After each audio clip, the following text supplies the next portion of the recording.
Okay, right, started off. Fine. Mm, so last class we have been discussing about our open channel flow. So what are the different types of channels and what are the different types of flows? So basic introduction you have seen. Today we will start with channel geometry.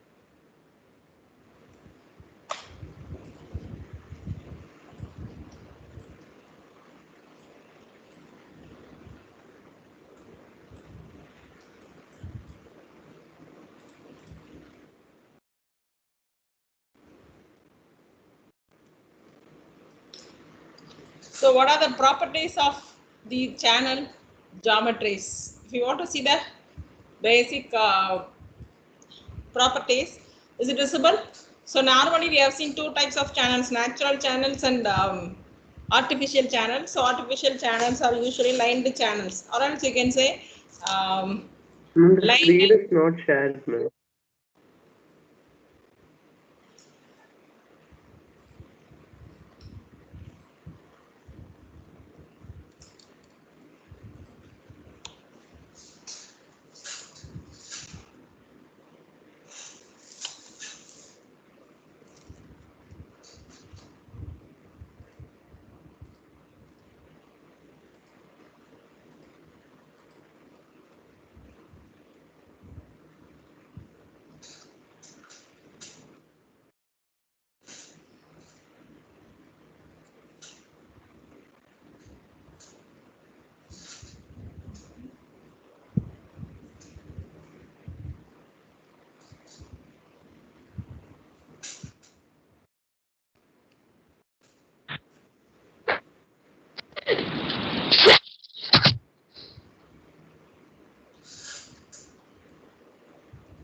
Get the men with the plan right here.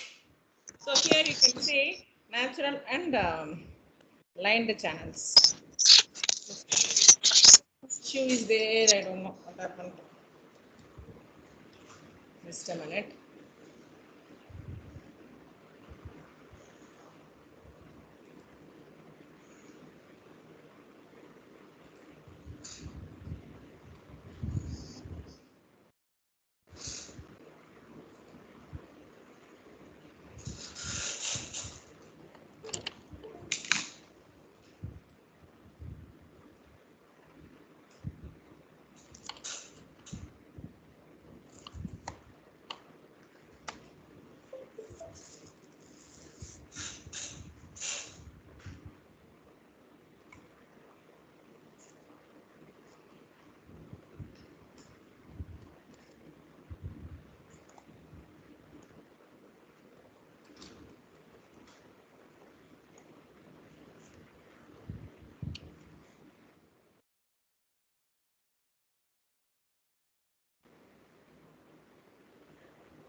Okay. So now here you can see what are the conditions for the channel geometry. So if you are taking channel geometry, normally we take two channels. One is natural and other one is lined channel. So lined channels and natural channels. So what are the conditions for those lined and natural channel? If you are taking natural channel sections, they are usually irregular in shape. Whereas if we are taking lined channel section, they have a regular shape. Okay, regular shape in the sense either it can be trapezoidal or it could be a rectangular or it could be circular. It can be of any shape. And normally we go for using the trapezoidal channel section. So trapezoidal channel section is the one which we normally go for. And these channel sections are usually built of any type of material such as lined material, rocks, metals and timber and other things. So that if you are taking a cross section of the channel, suppose I'm plotting a rectangular channel. So here rectangular channel, considering the depth of the flow as y. Let us take the total depth from bottom to. Get the men with the plan right. So here let us take y is the depth of the flow, and the vertical distance from the water surface to the lowest point of the channel section is called your depth of flow. And the stage is nothing but elevation. So stage is nothing but elevation, or the vertical distance from the free surface is nothing but your stage. And T is the top width. T is nothing but your top width of the channel is nothing but your T. And water area is nothing but your cross-sectional area. Cross-sectional area is nothing but your water area. Or you can say, if you are taking rectangular section. Yeah. Ma'am, your writing is not visible on the screen. Writing is not visible. What happened? Ma'am, can you share the screen instead of sharing whiteboard directly, ma'am? Okay.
Whether this screen is visible?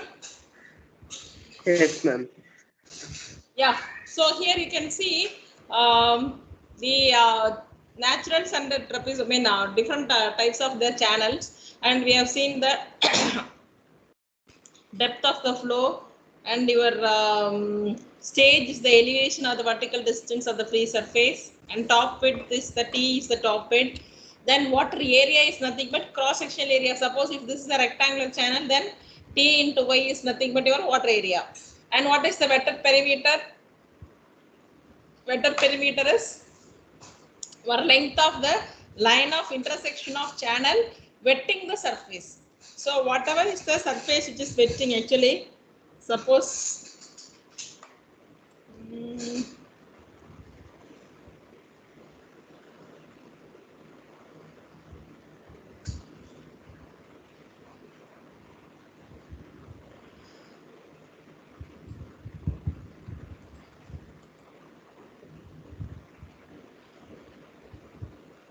drawing tools is not available here.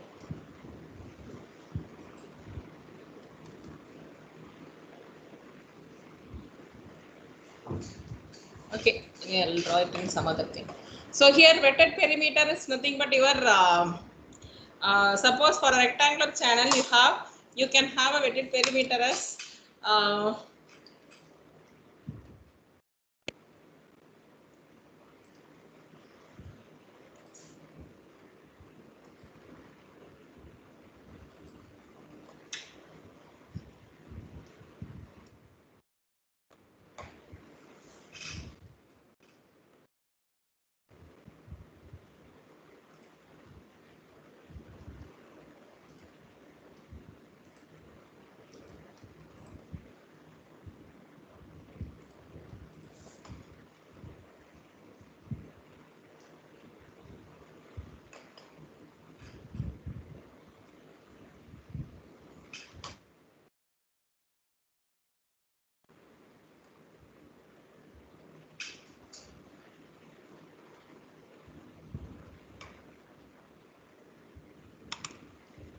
so I don't know, some problem with my vacuum pad. Anyway, I will discuss. I'm unable to draw it on the board.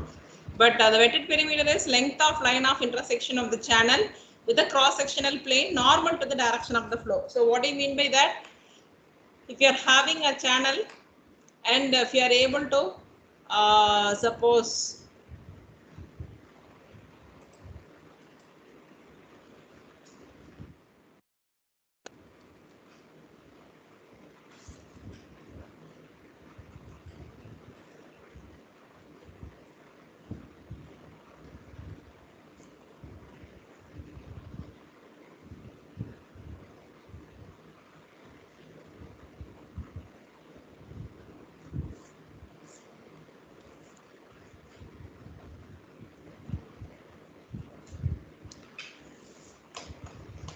suppose you are taking a rectangular channel in which I'll show you this. You are having a rectangular channel having width as B, depth as D, then B plus 2D is nothing but your wetted perimeter. So your wetted perimeter is nothing but, why it is D plus 2D? B is the width of the channel, D is both the sides you are having. So whatever the surface which is wetting along the intersection and it is perpendicular to the direction of flow, then that is nothing but your wetted perimeter. So if it is a rectangular channel, this P plus 2D. Ma'am, Then similarly, yeah. your screen is not visible, ma'am. The screen is not visible. I don't know what happened. If whatever I am sharing, if your people are telling not visible, I don't know.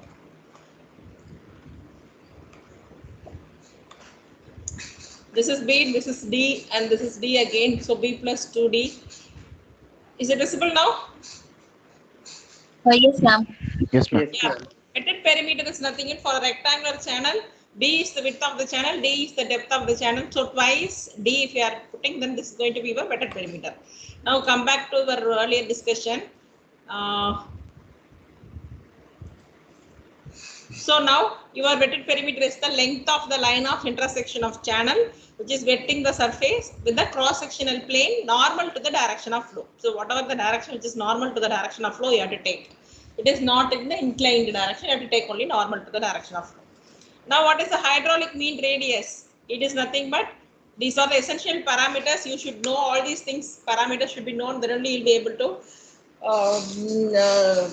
design the channels. So hydraulic radius is the area divided by cross-sectional area divided by perimeter. Perimeter is nothing but your wetted perimeter.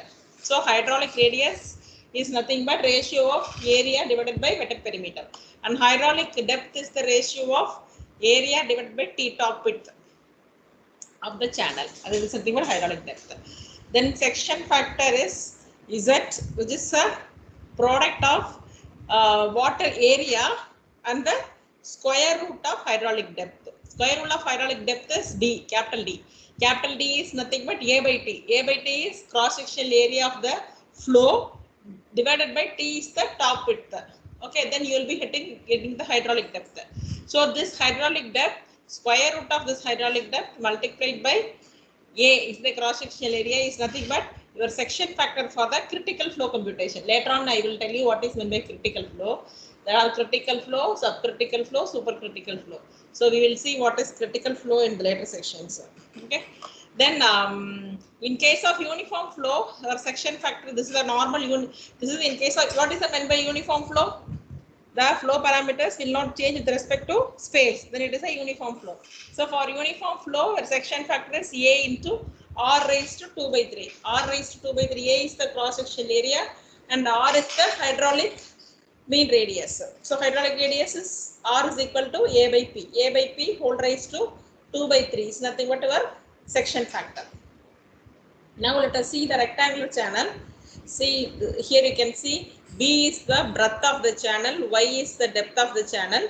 Then what will be your area? B into Y is nothing but your area. What is your wetted perimeter? B plus 2Y is nothing but your wetted perimeter. And what will be the top width of the channel? T is equal to B. And what will be the hydraulic radius? Is nothing but A by P.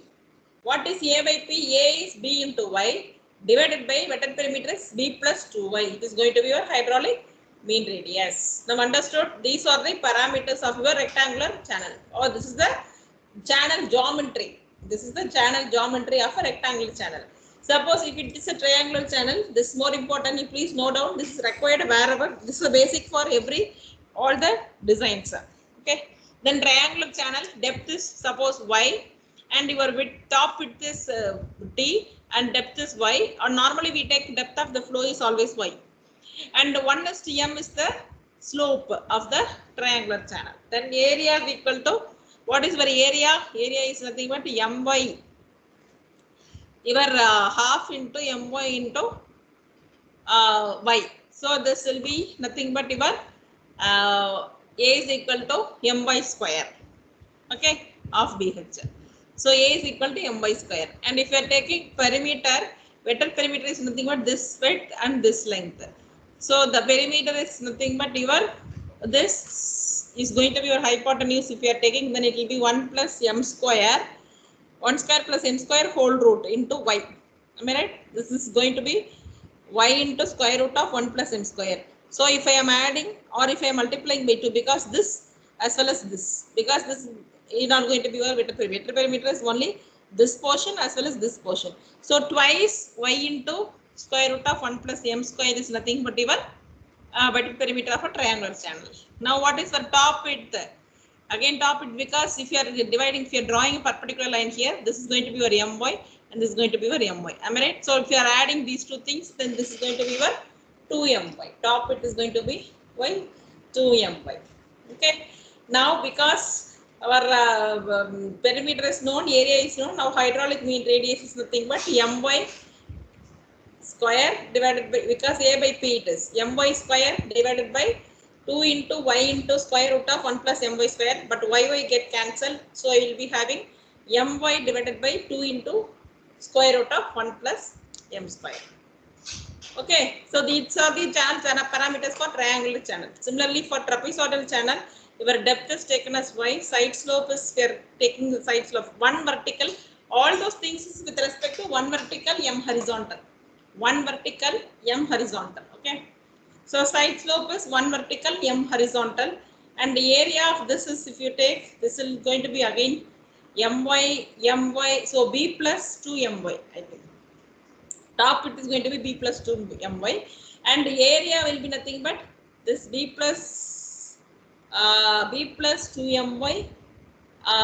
So what is the area of the cross sectional area of the trapezoidal channel? 1 by 2 top width plus bottom width, sum of top width plus bottom width, am I right? So this is going to be b plus 2my. Then in that case 2b plus 2my, then 2 get cancelled, so it will be having b plus my into y. That is going to be the area of the trapezoidal channel.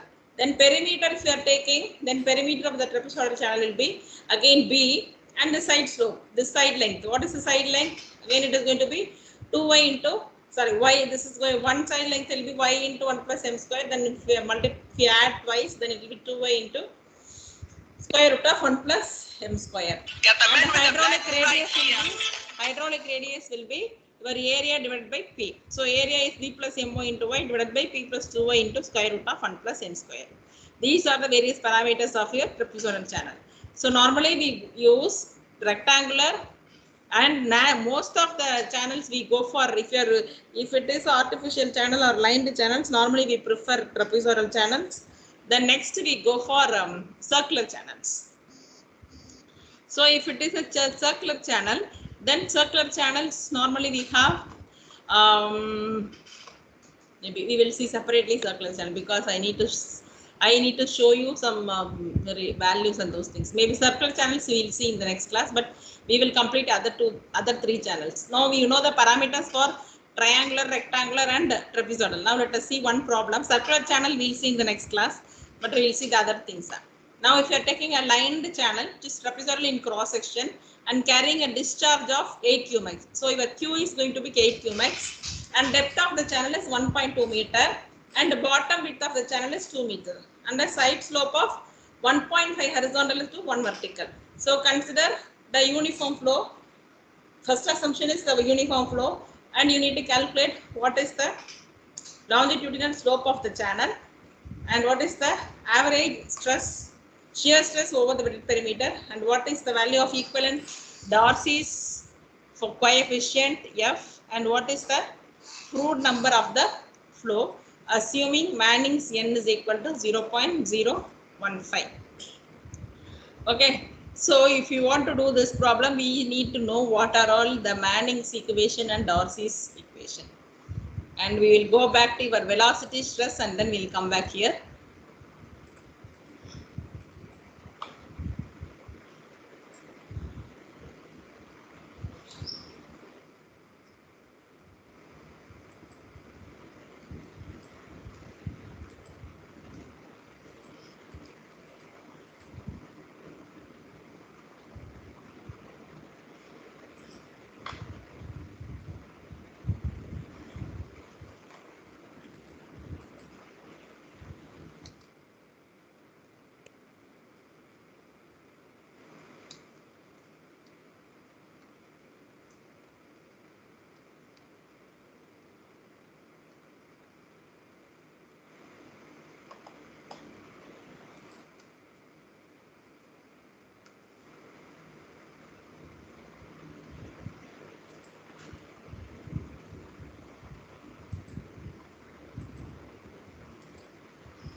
Now you can see here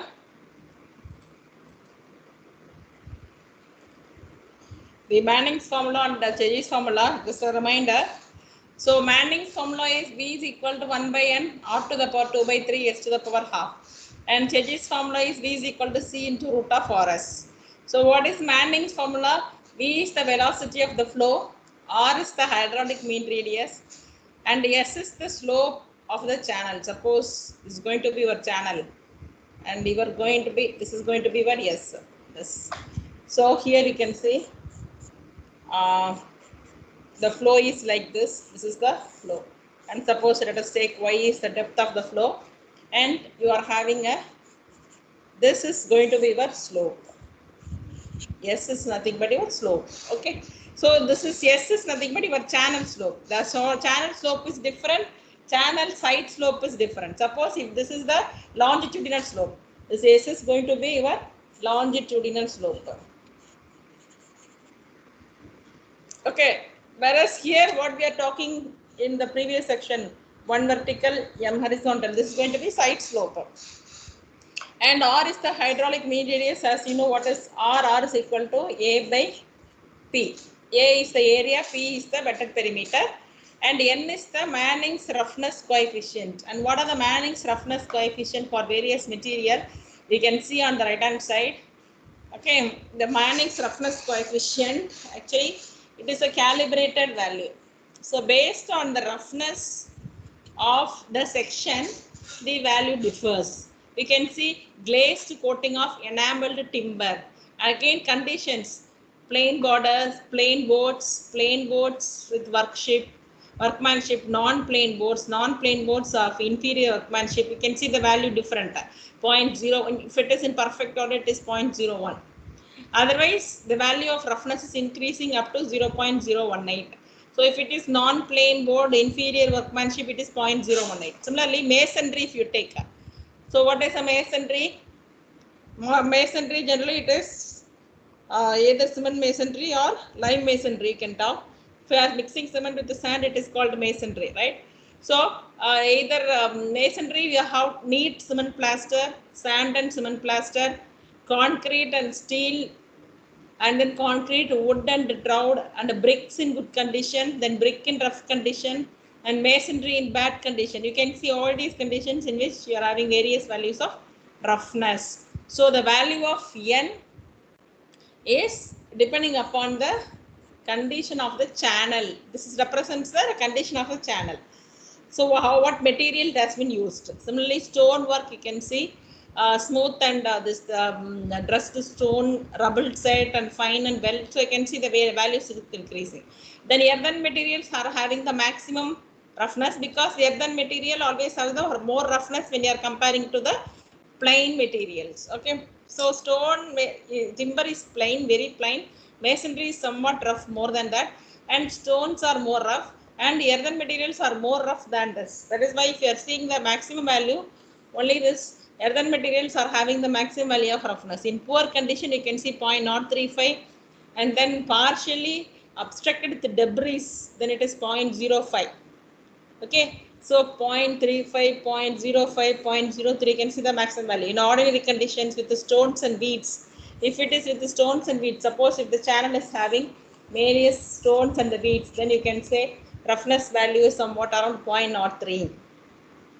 Okay, so then similarly steel, suppose you are going for steel lining, what we are actually using is we are lining the channel.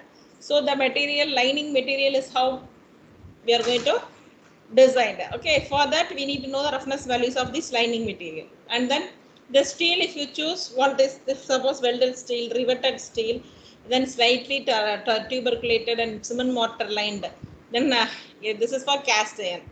So steel compared to cast iron, steel is having the higher roughness. Then plastic smooth material, you can see the lowest value. Smooth material or fine material of plastics, asbestos, which is having the lowest value of roughness. Understood? Now these are the various roughness values of different conditions of the channel, and this is for man, which is most important formula for open channel. Open channels normally still we are using Manning's formula. So open channel flow, whenever you want to compute your discharge and you want to design the channel, we need to go for this Manning's formula. And Cheji's formula, if you take, the formula is V is equal to C into RS. Now C is the coefficient, Cheji's coefficient, and your RS hydraulic mean radius. R is equal to A by P. And normally C and N are related. I think this derivation we have seen in the last hydraulics last semester. So C is directly, because in the pipe hydraulics you might have seen this. If you want to relate your pipe flow, in the pipe flow, same thing is applicable for pipe flow. If it is a PVC inner layer, then it is considered as a pipe flow. But only the difference is that you have the pressure is piezometric pressure in case of pipe flow. But in open channel flow, only the pressure is atmospheric pressure. Otherwise, we can use both the formula for open channel as well as for the pipe flow. Okay, both are applicable. And here you can relate your N as well as Manning's roughness. Manning's roughness is nothing but small n, and your C is nothing but your Cheji's coefficient. So your Cheji's coefficient and Manning's roughness are interrelated, and they are having the relationship between C and N. C is equal to R raised to 1 by 6 divided by N. Okay, and now if I want to have a C value with the Darcy's friction factor, Darcy's Weisbach formula I have no. FLV square. This is for pipe flow. When you are talking about pipe flow, then this formula you can make use of, because Darcy Weisbach equation, in that you need to have your F. I think FLV square divided by 2GB. Right? This is for finding out the friction loss. So this F is nothing but your friction. Darcy's friction factor. So if you know F, you can compute the C, and if you know C, you can compute N also. Or directly, if you know C directly, if you are knowing the value of N, you can substitute and find out. So both formula are interrelated, both your Manning's formula and Cheji's formula. But both the formula, they are giving only the velocity of the flow. Or once if you know velocity, how will you find out the discharge? Anybody can say? I will be able to find out what is my velocity. Now, shall I be able to find out what is my discharge? If I know velocity of the flow? Area into velocity. Yes, ma'am. Yes, how? Area into velocity. Oh, that's all. Area multiplied by velocity will give you the discharge. Same continuity equation which you have studied for the pipe flow is also applicable here. So you can know the discharge of the flow if you know the cross-sectional area and the velocity of the flow. And the velocity of the flow could be estimated by using your Darcy formula, or sorry, by Cheji's formula and Manning's formula. Both could be used. Okay. And okay.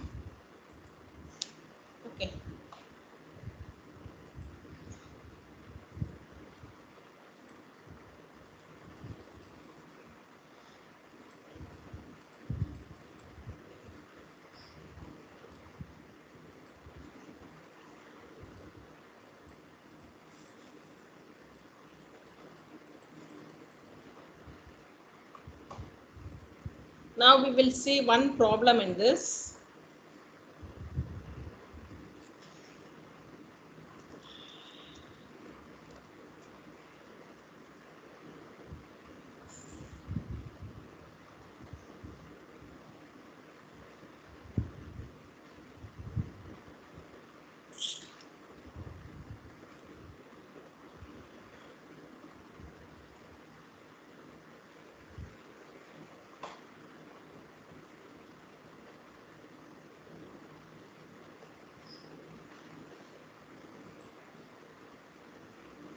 Then what is meant by critical flows? I was talking about critical flow and subcritical flow and supercritical flow. So what are these different types of flows? Have you heard about Froude number?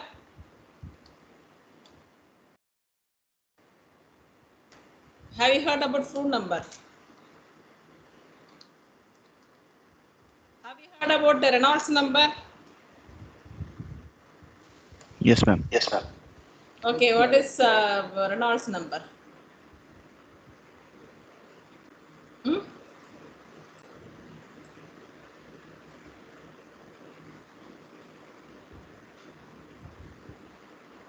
No answer for that.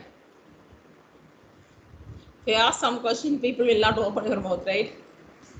Huh? Ma'am, rho VD by eta. Mu. But what is the definition of Reynolds number?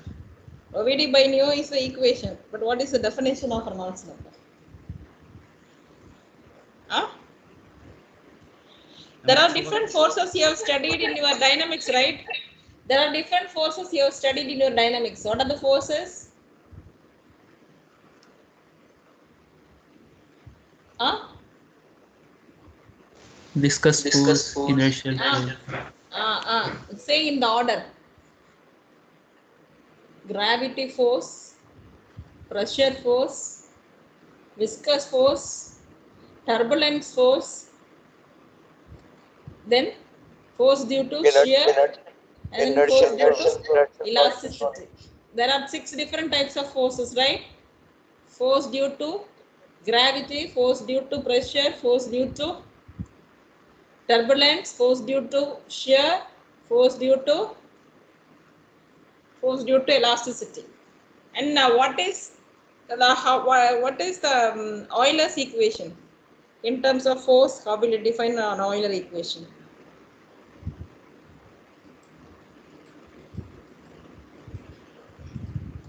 No idea? What is meant by Euler equation? Have you studied Euler equation last semester?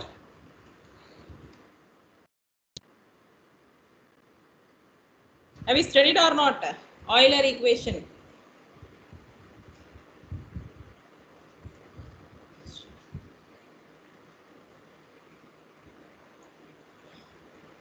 Hmm? Yes, ma'am. Tell me then.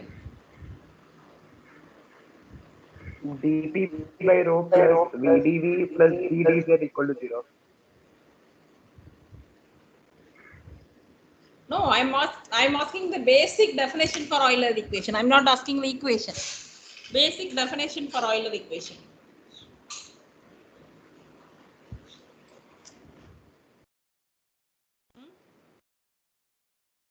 The same with respect to forces, how will you define the Euler equation? I think I have taught the A section. I don't know whether they have remembered this or not.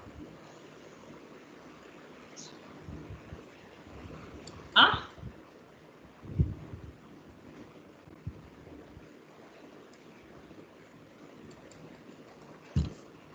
If the flow is ideal and non-viscous.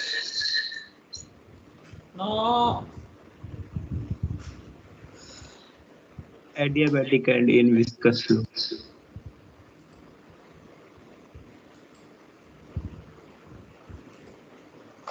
Hmm?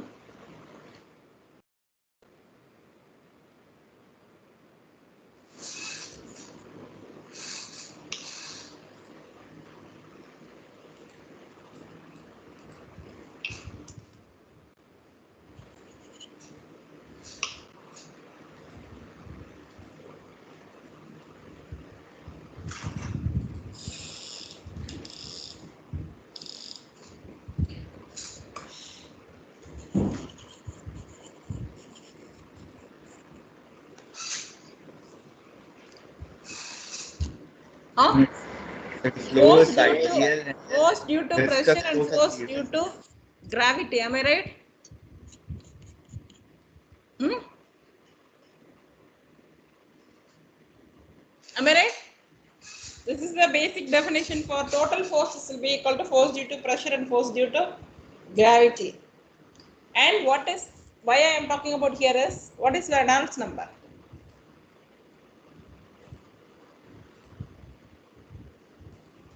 The ratio of inertial forces to viscosity. Reynolds number nothing but ratio of inertia force divided by viscous force. And Froude number is ratio of inertia force by gravity force. And Reynolds number holds good for pipe flow. Froude number is applicable for Open channel flow.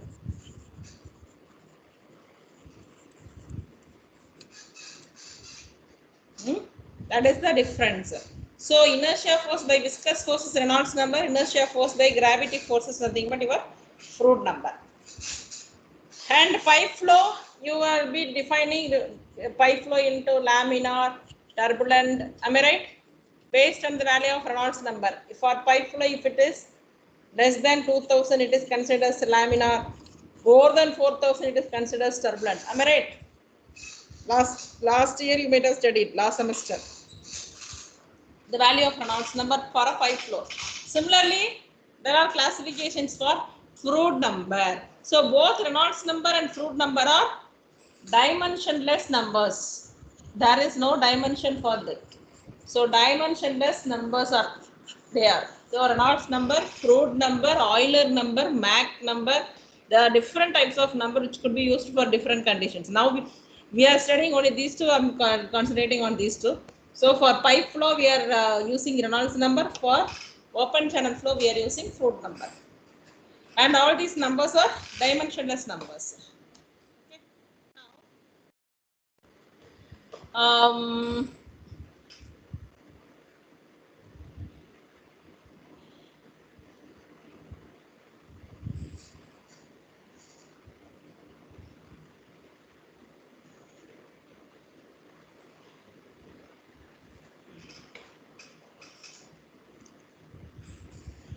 we are talking about critical flow, right? I was telling what is a critical flow.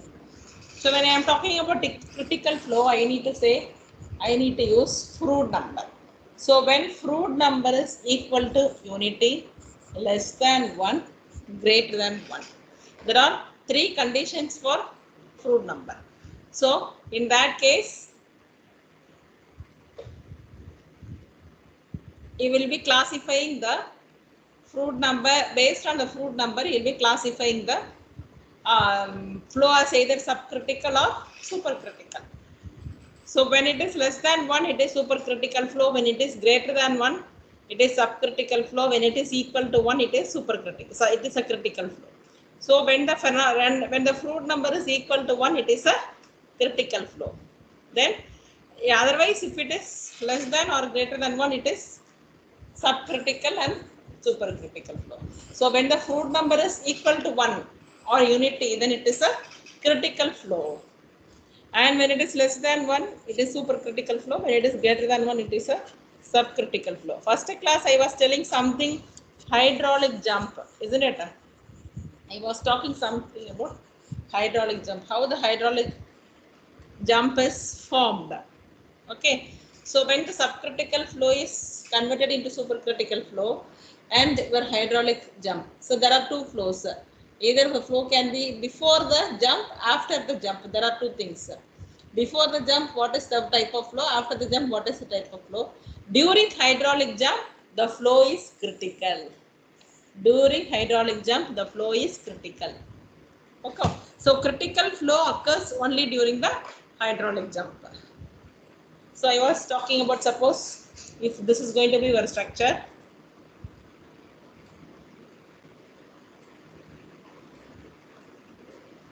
Here is your shutters.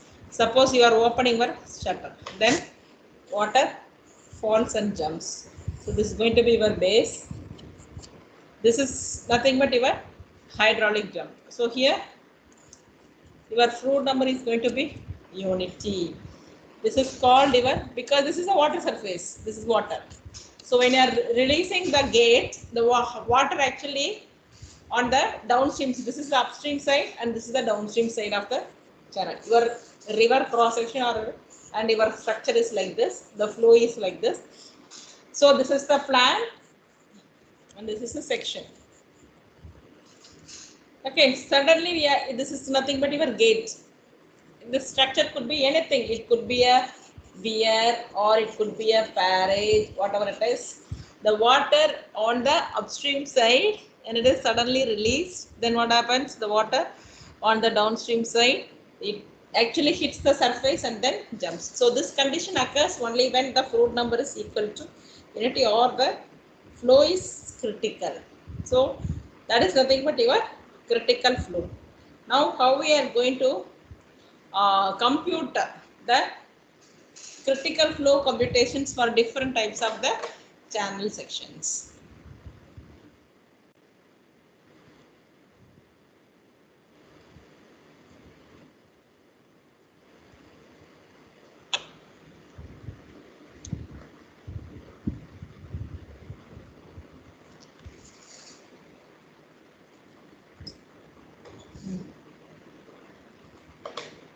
We will see this problem, then we will come to that part later. Now, you come to the channels, aligned channel. This is visible, this problem is visible to you. Screen is visible to you. We are discussing this problem, right? Aligned channel of trapezoidal section, aligned channel of trapezoidal cross section, and you have a discharge of 8 qmax, which is at a depth of 1.2 meters, and the bottom width is at 2 meters. And you have a side slope of 1.5 horizontal to 1 vertical, 1 to 1.5. So consider the uniform flow, calculate the following things. Longitudinal slope of the channel, average shear stress, and your equivalent Darcy's coefficient. Now Froude number of the flow and Manning's coefficient. Now what is given is your bottom width of the cross section. So it is a trapezoidal channel, bottom width is 2 meter, depth of the flow is 1.2 meter, and side slope is 1 vertical, 1.5 horizontal. So M is 1.5. 1 vertical, 1 is to M. M is 1.5. Discharge is 8 qmax. Manning's N is 0.015. Well, directly they have given you the value of N. Now, what is the area of the flow? If it is a trapezoidal section, you know the formula B. A is equal to B plus, sorry, B in By plus My square.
You can see here your area of trapezoidal section is By plus My square. Maybe you can see the area of the trapezoidal channel section.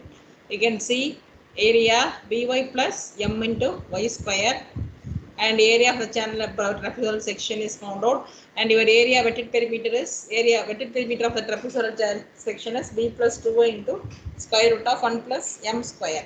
So substituting, and you are getting the wetted perimeter, and your hydraulic mean radius is A by P. A is known, P is known, so A by P will give you the hydraulic radius, and velocity of the flow is discharge divided by, because Q is equal to AB, then V is equal to Q by A. So discharge is given to you 8 qmax divided by area you have already found out. So you'll be able to find out what is the velocity of the flow.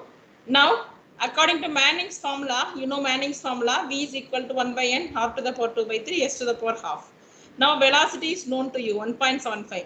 N is known to you, Manning's N is known to you. At R is known to you. So unknown is S. What is S here? Longitudinal bed slope. So substituting all other parameters, you will be find out longitudinal bed slope. S is equal to 1 by 936, or you can say 1 in 940. Maybe you can round off into 1 in 940. So 1 vertical, 940 is your horizontal. Okay, that is the actual meaning of it. So this is the longitudinal slope, bed slope. So first component is found out, longitudinal slope of the channel. Then second component is, maybe now you just see the formula, then I will discuss in the velocity of the channels. So average shear stress is nothing but your tau naught is gamma into R into, yes, where gamma is nothing but your weight density of the material, and R is the hydraulic mean radius, and S is the slope. Okay.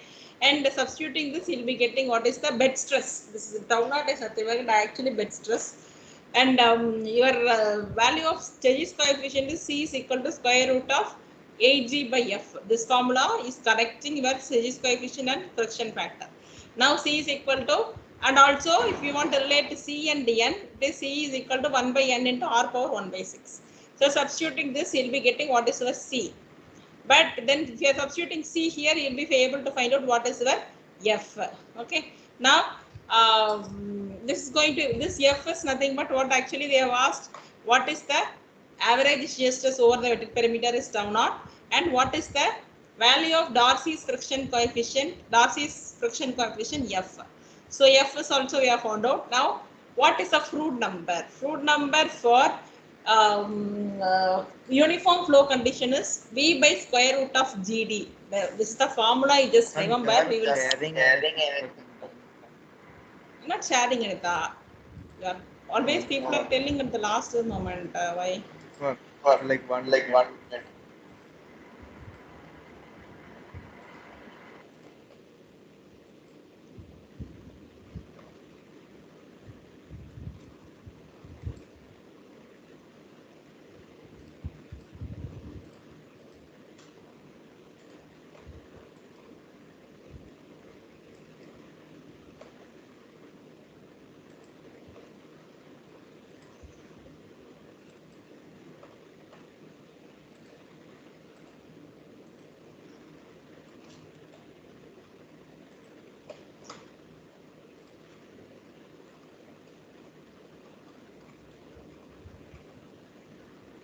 This is the problem which we are discussing now. Now we are able to see.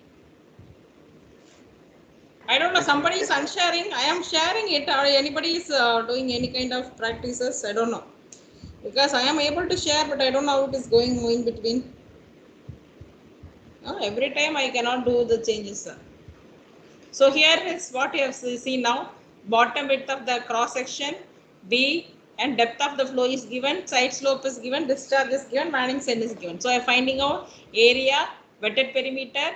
Then if you know area and wetted perimeter, you can find your hydraulic radius, and velocity of the flow is Q by A, area is known. And Manning's formula is V is equal to 1 by N or raised to 2 by 3 raised to the power half. Substitute the values, find what is your S, longitudinal bed slope. Then your average shear stress is tau naught is equal to gamma into RS. Find out what is your tau naught. Then your Sturgis coefficient is 8G by F, relation between your Sturgis coefficient and F value. Then from this you find out what is your value of, so we know already N, because C and N are related with C is equal to 1 by N, R power 1 by 6. So N is known, R is known, find C. After finding C, substitute here, find F.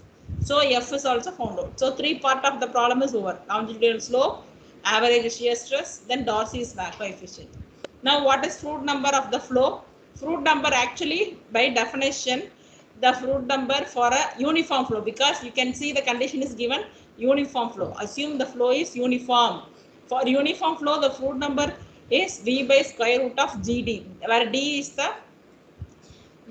the hydraulic mean depth. What is hydraulic mean depth? A by T. Already we have seen A by T.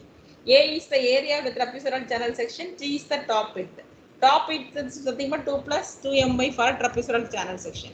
Now you know A by T. Substitute, you can be able to find out what is the D, and substitute here you'll be able to find out your F. So now Froude number is 1.75 less than 1, hence it is going to be your subcritical flow. Okay, so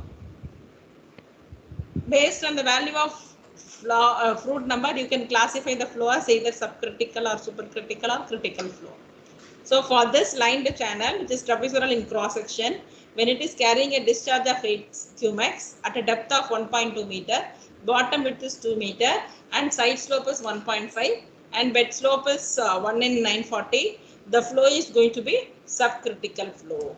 That is the conclusion from this problem. Okay, and I think we will continue in the next class, same components. Tomorrow we have class, right?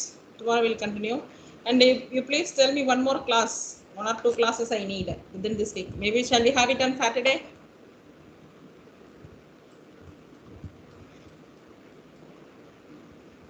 Divya, you please inform me. We'll have one more class. Okay.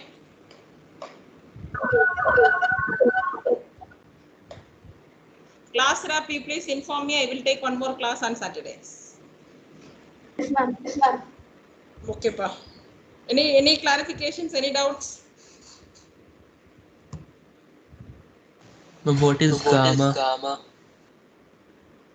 Gamma is that weight density of the material.